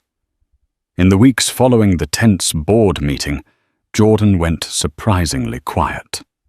No more legal letters arrived. No more credit lines were sabotaged. He didn't attempt to contact Elizabeth, nor did Ava.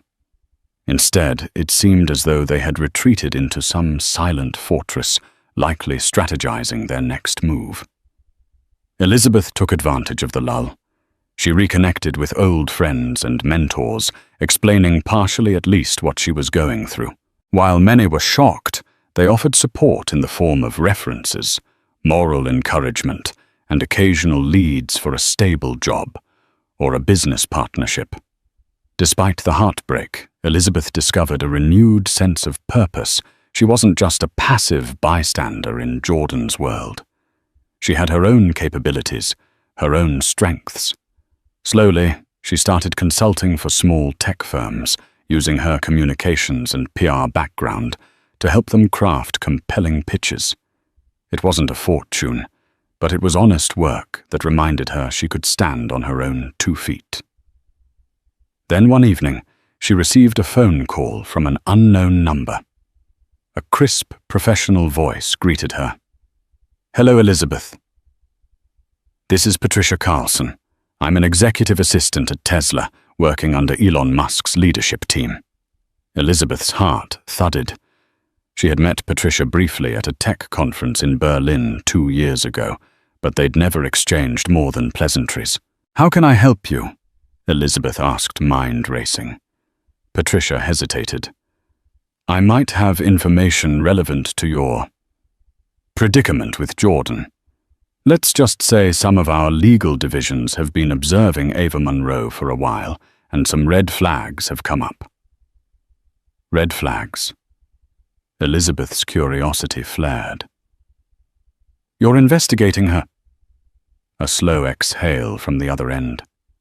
Our major concern is that she's potentially engaged in insider trading, or at least something that veers close to it. She's been known to manipulate powerful men to gain inside info on deals, especially around new technologies. We don't have direct evidence, but we do know that she's heavily involved in your husband's finances. We suspect she might be siphoning resources for her own agendas. Elizabeth's mind reeled. This was bigger than a domestic spat. Ava might be leveraging Jordan's resources and connections to stake her own claims in the tech world. That explained the sudden shifts in finances, the new trust accounts, and the lines of credit. Patricia continued. We want to bring her down, but we need more information. You, Elizabeth, might be in a unique position to gather that. Elizabeth tapped her fingers on the kitchen counter. Isn't that something your legal team handles? A rueful laugh. Yes, but we need Jordan's direct involvement. We suspect he's unwittingly giving her access to confidential materials through corporate crossovers or joint ventures. If you can help us prove it, we can kill two birds with one stone, protect Tesla's proprietary data, and help you gain leverage in your divorce. Elizabeth considered the offer. It was risky.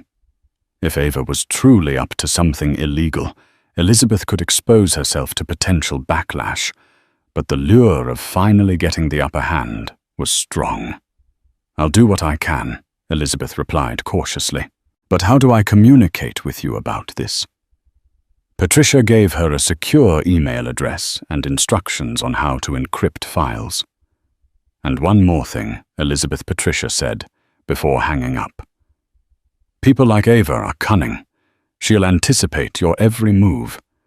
Don't trust phone lines or any device that Jordan has access to. Be careful. Elizabeth thanked her and ended the call. Adrenaline coursing through her. For the next few days, she scoured her digital archives for anything that might hint at insider information. Jordan's old messages about collaborations with major tech companies like Tesla or Amazon, documents that Ava might have manipulated anything that showed a trail of questionable activity. She found a few suspicious threads, forwarded emails from Jordan's corporate account that were CC'd to Ava's personal address. Attachments relating to Tesla's Project Next Gen battery were among them, though none of this was strictly proof of wrongdoing yet. Elizabeth compiled what she could and sent them to the secure email Patricia provided. In response, Patricia confirmed that these were valuable leads, but incomplete. Keep digging, she urged, and let me know if you get direct evidence of deals or monetary gains tied to these inside details. Meanwhile, Michelle Elizabeth's lawyer was preparing for a preliminary hearing to freeze some of Jordan's assets. She insisted Elizabeth come to court to testify about the financial abuse and the suspicious activities they had uncovered. But Jordan's side surprised them by agreeing to a partial freeze without argument. That's strange, Michelle said, tapping a pen against the conference table. Why would he agree so easily? Elizabeth shrugged, perplexed. Maybe he realizes fighting me will look bad in front of the board. But Michelle wasn't convinced. I suspect he's preparing a bigger move. Be vigilant. He may have more leverage than we know. The next morning, Elizabeth received an unsolicited text from Jordan. We need to talk, face to face. She felt a swirl of conflicting emotions, anger, sorrow, curiosity. But she knew she had to tread carefully. She agreed to meet him in a public place, a cafe near the courthouse, where she could keep the upper hand. When Jordan arrived, he looked tired, as though the weight of his troubles had worn him down. He offered a half-smile, which Elizabeth did not return. "Liz?" He began using the old nickname he once uttered, with affection. Things got out of hand. She crossed her arms. "You think—" He sighed, scanning her face for warmth that was no longer there. "I want to settle this amicably. We can discuss spousal support, property divisions, everything. No need for a long, nasty court battle." Elizabeth let the silence hover. She wasn't naive enough to believe him at face value. "Amicably? Are you telling me Ava is out of the picture?" Jordan's shoulders tensed. "This is about you and me, not her. Look, maybe I got carried away with Ava's advice. She's a brilliant attorney." "She's manipulative," Elizabeth cut in sharply. He brushed the point aside. "Regardless, I'm willing to compromise, but I need you to lay off this insider trading nonsense. It's reckless. You're endangering my reputation." Elizabeth realized then that Jordan knew she'd been snooping into his communications. Perhaps Tesla's legal inquiries had begun reverberating in his circle. She saw the fear in his eyes.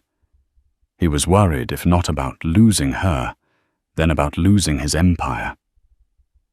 "You made me the enemy," Elizabeth replied, in a hushed, trembling tone. "When you let your mistress cut off my cards and throw me out of my home." Jordan looked away, shame flickering on his face. "I didn't handle that well.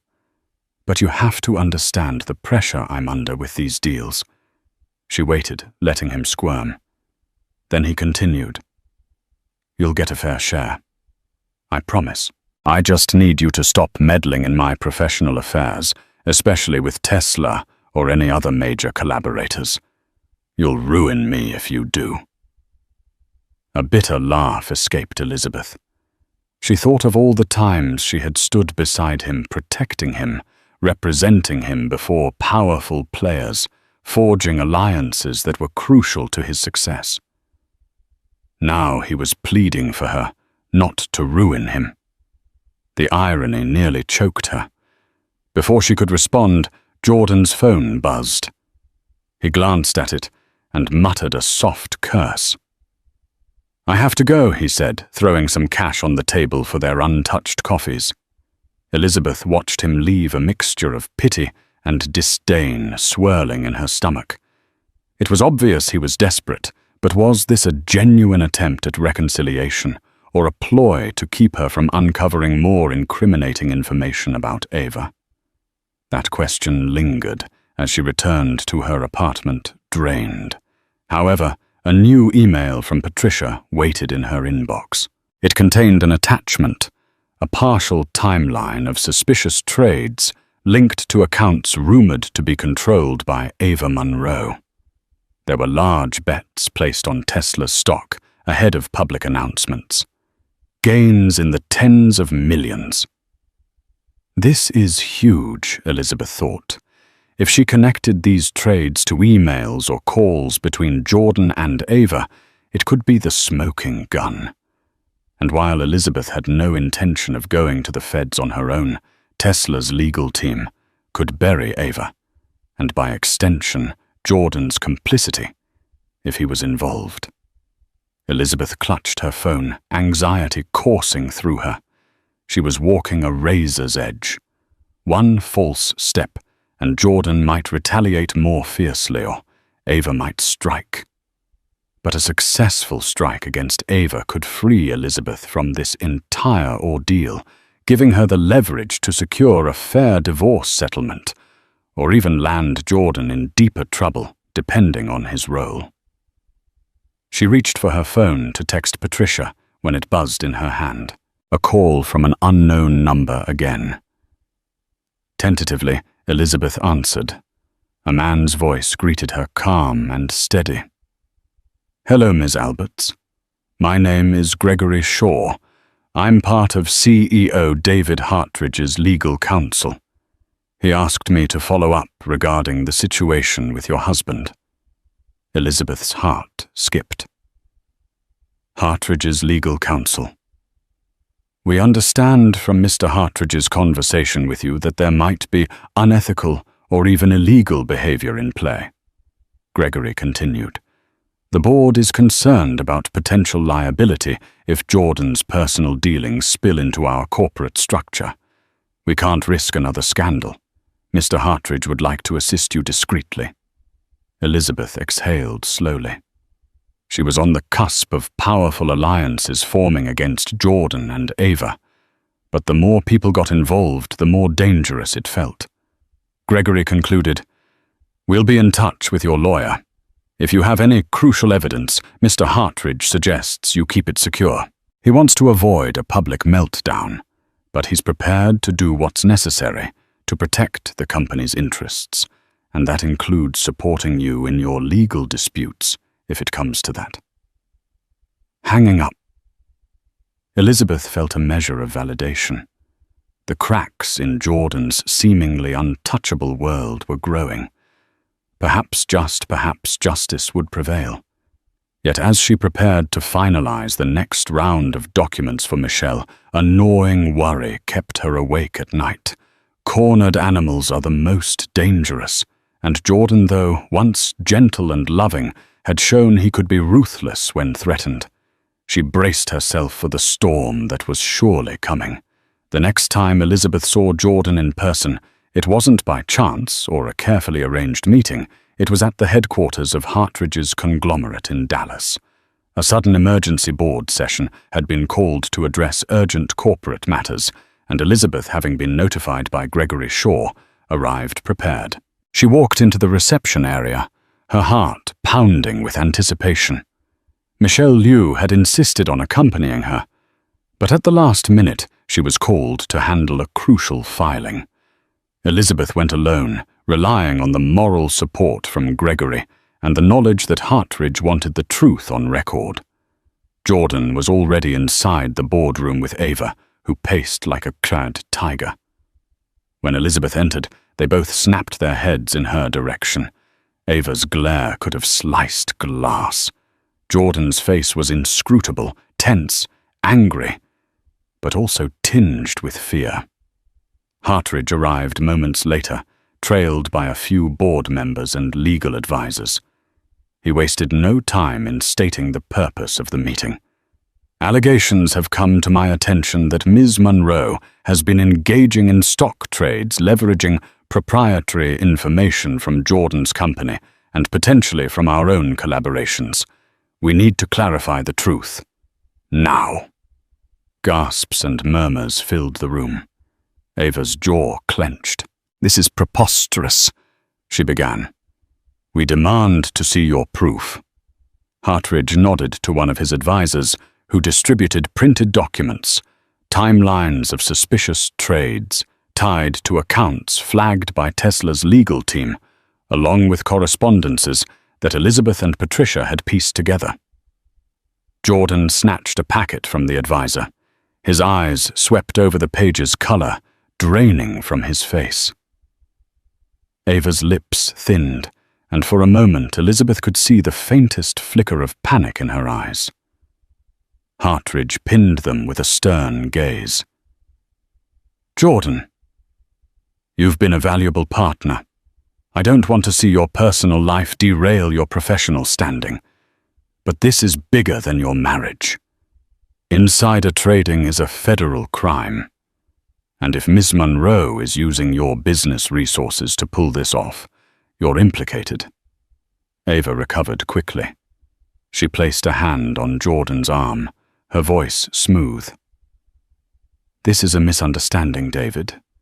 Anyone can align stock trades with corporate announcements. It's called speculation. Elizabeth decided enough was enough. She stood. Speculation is one thing, but forwarding private emails, entire business proposals, and preliminary press releases is not speculation. I've seen the messages.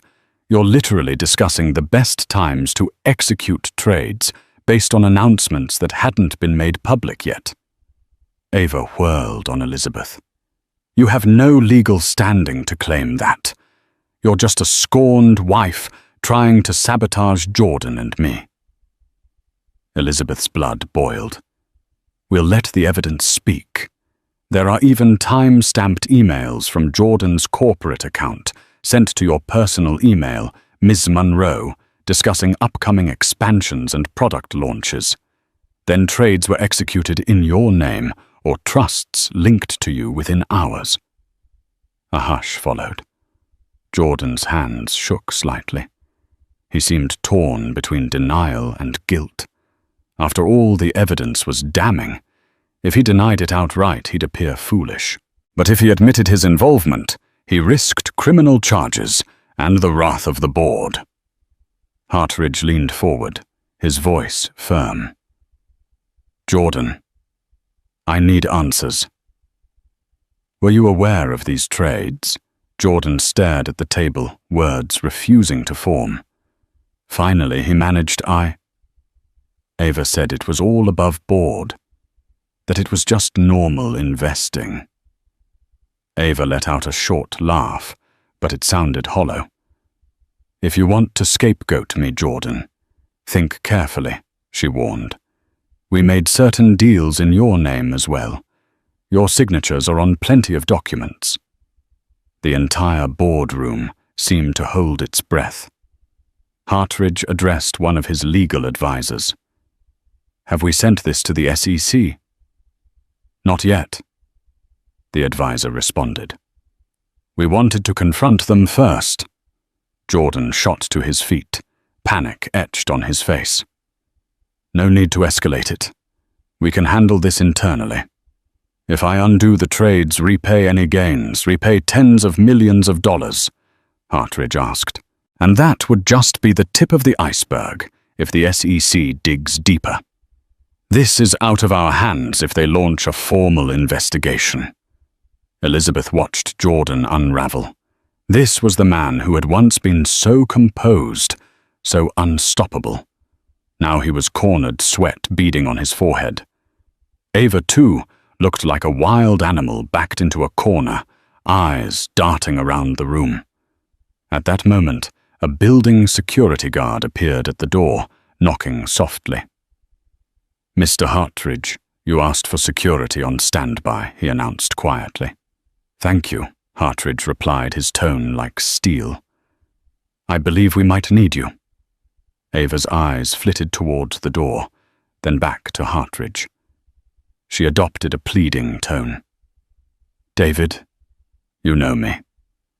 I've handled legal matters for some of the biggest players in the industry. I would never do anything to jeopardize your trust." Hartridge's face remained stony. "I trusted Jordan, not you. And this evidence suggests you're at the center of a major ethical breach. If you don't have a verifiable explanation for each of these trades and how you obtained insider information, I have no choice but to protect the company from liability." Suddenly, Jordan snapped. Fear twisted into anger, and he pointed a trembling finger at Elizabeth. "You did this. You ruined everything because you couldn't handle that I moved on." Elizabeth steadied her breathing, preparing to reply. But Hartridge cut in calm yet firm. "Don't blame her for your poor decisions. You let your personal affair become a corporate liability." Something in Jordan cracked. He lunged toward Elizabeth as if to grab her documents or her phone, an irrational move likely spurred by desperation. But he never made contact. In a blink, the security guard stepped forward and intercepted Jordan, gripping his arms. "Stand down, sir," the guard said, voice authoritative. Jordan struggled, but the guard was a solid wall of muscle. Ava shrieked. "Let him go." "This is a private matter." Hartridge shook his head, anger coloring his features. "You just attempted to assault someone in my boardroom. Security remove Mr. Alberts from the premises." Jordan's eyes widened in disbelief. "You can't do that. I'm on the board." "Not anymore," Hartridge said grimly. I can and I will. You're suspended pending an internal investigation.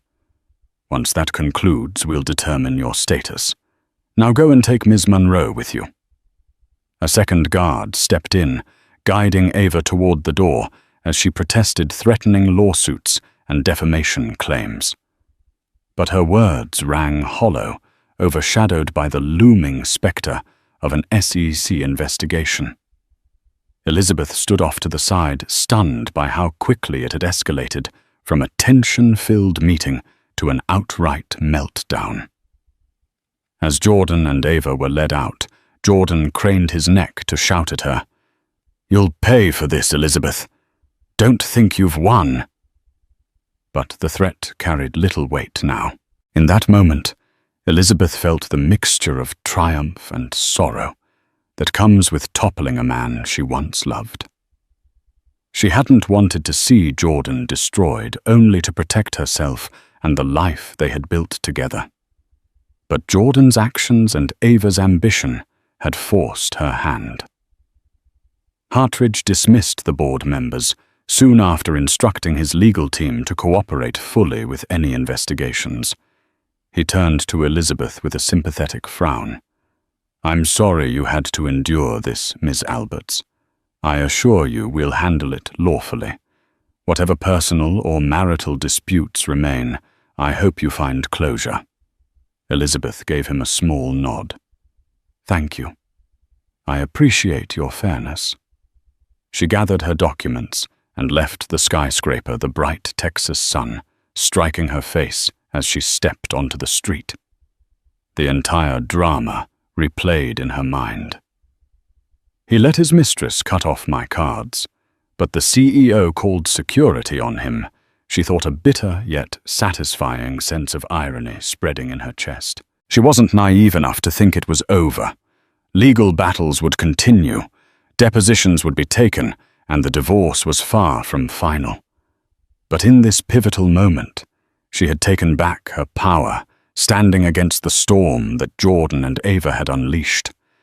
And for the first time in months, Elizabeth felt a glimmer of hope that she might in the end be free from their tyranny. In the weeks that followed, word spread like wildfire. News outlets picked up on rumors of insider trading linked to a high-profile tech investor, hinting that a major name was under investigation. It didn't take long for the rumor mill to connect the dots to Jordan Alberts and his mysterious attorney-turned-partner, Ava Monroe. Elizabeth watched from the sidelines, inundated with calls and messages from acquaintances, reporters, and sometimes even old college classmates she hadn't spoken to in years. She ignored most of them, preferring to let the legal process unfold without adding fuel to the media frenzy. Jordan, under immense legal and financial pressure, attempted to strike a deal if Elizabeth agreed to keep quiet and not testify against him or Ava. Regarding insider trading, he would give her a generous divorce settlement. The settlement included alimony, a hefty lump sum, and properties that would secure her financial future. However, Elizabeth refused any agreement that required her to lie or withhold the truth if subpoenaed. Nonetheless, she allowed her lawyer Michelle to work out a fair settlement that didn't involve perjury. Eventually, Jordan capitulated, realizing he had to salvage what he could from the marriage and business meltdown. The final settlement granted Elizabeth a significant portion of the assets, the mansion by Lake Travis, ironically, and a sizable share of Jordan's original tech startup. Meanwhile, Ava disappeared from the public eye, her reputation in tatters. Rumors surfaced that she'd fled the country perhaps to avoid legal repercussions, while others suggested she was hiding out in some luxury villa, waiting for the storm to pass. Either way, her days of meddling in Jordan's finances seemed to be over. Elizabeth didn't celebrate Jordan's downfall. She quietly grieved the end of a marriage that had started in love and partnership, yet she also felt relief and a renewed sense of self. She returned to the Lake Travis mansion, deciding whether to keep it or sell. The sweeping views of the water brought back memories, some of which felt like knives to her heart, others that warmed her soul. She began a new chapter in her life, leveraging her PR skills to start a consultancy focused on helping women entrepreneurs navigate both business and personal challenges. She named it Phoenix Rose Consulting, symbolizing rebirth and resilience. To her surprise, she found more joy in championing other women than she ever did, standing behind Jordan at glitzy galas. She kept in touch with Patricia from Tesla, who occasionally updated her on the ongoing investigations. Whether Jordan faced criminal charges depended on further evidence. But at least for Elizabeth, the immediate threat to her assets and well-being had lifted. David Hartridge reached out, once inviting Elizabeth to a dinner with the board, presumably to mend fences. Elizabeth politely declined. She had no desire to relive the tension of board meetings or navigate corporate politics, where her personal life became public fodder. She was grateful for Hartridge's stance, but preferred to build her future away from the chaos. In moments of solitude, Elizabeth reflected on the entire ordeal. She'd once believed that love, loyalty, and shared ambition could conquer anything. Yet she also realized that unchecked power and ego could corrode even the strongest of bonds. Jordan's betrayal had been a painful lesson, but it set her free to discover her own strengths and a life not tethered to someone else's rising star. Yes, heartbreak lingered, and healing was an ongoing process. But Elizabeth found herself waking each day with a sense of purpose. She'd gather with female founders at local co-working spaces, host workshops on media relations, and offer moral support to those feeling overshadowed by bigger players. Each time she saw a spark of confidence ignite in another woman's eyes, she felt her own sense of wholeness return. In time, Elizabeth would finalize the divorce, sign the deeds, and officially start over. A sense of calm settled within her, like the slow, tranquil waves on Lake Travis at dawn. Her story, the humiliating card cancellations, the public meltdown, the mistress's meddling, would become a cautionary tale, one she shared sparingly, only when it might help others. Despite the scars, Elizabeth refused to let bitterness define her. She chose growth empathy, and a belief that with the right support, anyone can rise from the ashes more formidable than before. Just as Elizabeth thought she had reached stable ground, fate tossed her another curveball. A month after the settlement, Michelle called her urgently. "The feds want to depose you," she said. "They uncovered new evidence Jordan may be involved in deeper crimes, bribery, money laundering. Ava might have orchestrated a network." Elizabeth's stomach dropped. Jordan never mentioned anything like that. "They've found offshore transactions and documents with his signature," Michelle said grimly. 2 days later, Elizabeth sat in a stark federal office, flanked by Michelle and 2 serious agents. They questioned her about Jordan's finances, Ava's role, the card cancellations, and philanthropic events that may have masked backdoor deals. Elizabeth stuck to the facts. She neither speculated nor dramatized. One agent, impressed, said, "You've been very helpful, Ms. Alberts. This case is significant." She left emotionally drained but relieved. She hadn't been dragged down with Jordan, but the storm wasn't over. Whispers followed Jordan was hiding at a secluded ranch, dodging the press. Ava had vanished. More subpoenas were issued. An indictment loomed. Elizabeth stayed focused on her consultancy, channeling stress into helping other women navigate business pitfalls. Her story, once painful, became a symbol of warning and strength. Then came the headlines: Jordan Alberts indicted for insider trading, fraud, and obstruction. Ava was named but still missing. The scandal rocked the tech world. Elizabeth issued a single statement. "I'm saddened by Jordan's choices. I've cooperated fully with authorities and continue to rebuild my life." Eventually, Jordan pled guilty to a lesser charge, offering a tearful courtroom apology. Elizabeth watched from home, tears in her eyes, not from triumph, but quiet grief for the man she once loved. Still, she understood consequences had to follow actions. That night, beneath the soft moonlight over Lake Travis, Elizabeth allowed herself one last cry for the past that died and the hope still waiting ahead. Life has a way of testing our fortitude when we least expect it. Elizabeth Alberts began this journey as a devoted wife, only to see her world upended by betrayal and financial sabotage. Yet what she lost in illusions, she gained in unbreakable resilience. Standing up to powerful forces and calling out wrongdoing isn't easy, but it's sometimes the only way to protect your dignity and your future.